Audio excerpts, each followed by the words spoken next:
தமிழக சட்டப்பேரவையில் இருந்து கவர்னர் வெளிநடப்பு செய்தார். கவர்னர் உரையே இனி இருக்காதா? தமிழக அரசு வைஸ் தமிழக கவர்னர் சென்னை வந்தடைந்தார் விஜய். தீ பரவட்டும் என்றால் நடுங்குகின்றனர் துணை முதல்வர் உதயநிதி. 2026 திமுக தேர்தல் அறிக்கைதான் கதாநாயகி கனிமொழி பேச்சு. அன்பு தமிழ் நெஞ்சங்களுக்கு மெர்சல் கெலாட்டாவின் அன்பு வணக்கம். வாங்க இன்றைய காணொளி இதோ. 2026 ஆண்டின் முதல் சட்டமன்ற கூட்டத்தொடர் தமிழ்த்தாய் வாழ்த்துடன் தொடங்கியது. ஆனால் தேசிய கீதம் பாடப்பட வேண்டும் என கூறி கவர்னர் RN ரவி வெளிநடப்பு செய்துள்ளார். இதனை கண்டித்த முதல்வர் ஸ்டாலின் கவர்னரின் செயல் நூற்றாண்டு மரபை அவமதிக்கிறார் எனவும் ஆட்டுக்கு தாடியும் நாட்டுக்கு ஆளுநரும் தேவையில்லை என்றார். இதனால் கவர்னர் உரை படிக்கப்பட்டதாக கருதப்படுவதாக முதல்வர் ஸ்டாலின் தெரிவித்தார்.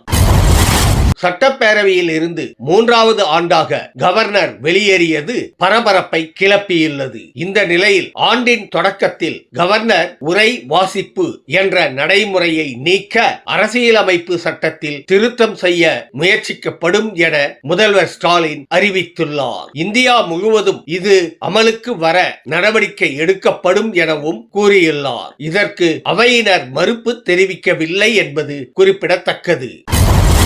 திமுக ஆட்சியில் தொடர்ந்து 4வது ஆண்டாக கவர்னர் RN ரவி சட்டப்பேரவை உரையை புறக்கணித்துள்ளார். 2021 திமுக ஆட்சி அமைத்த பிறகு RN ரவி கவர்னராக பதவியேற்றார். 2022 மட்டுமே அவர் உரையை முழுவதும் வாசித்தார். 2023 சில பகுதிகளை தவிர்த்ததால் சர்ச்சையாகி பாதியில் வெளியேறினார். 2024 மற்றும் 2025 தேசிய கீதம் பாடவில்லை என உரையை வாசிக்கவில்லை. தற்போது 2026 ஆண்டிலும் மைக் ஆஃப் செய்யப்பட்டதாக கூறி வெளிநடப்பு செய்துள்ளார்.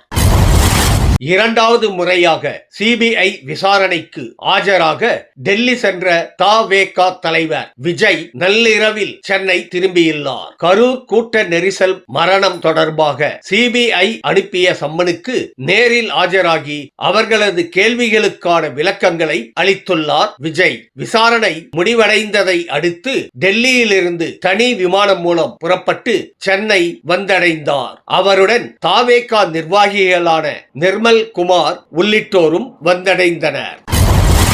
அண்ணா பற்ற வைத்த அறிவு தீ இன்று வரை கொழுந்துவிட்டு எரிகிறதாக சென்னை புத்தக காட்சியில் நடைபெற்ற நிகழ்ச்சியில் துணை முதல்வர் உதயநிதி தெரிவித்துள்ளார். மேலும் தீ பரவட்டும் என்று சொன்னால் இன்றைக்கும் கூட சிலர் பயந்து நடுங்குவதாக குறிப்பிட்டுள்ளார். சமீபத்தில் வெளியான பராசக்தி திரைப்படத்தில் இடம்பெற்ற தீ பரவட்டும் என்ற வார்த்தையை தணிக்கை குழு நீக்க உத்தரவிட்டது குறிப்பிடத்தக்கது.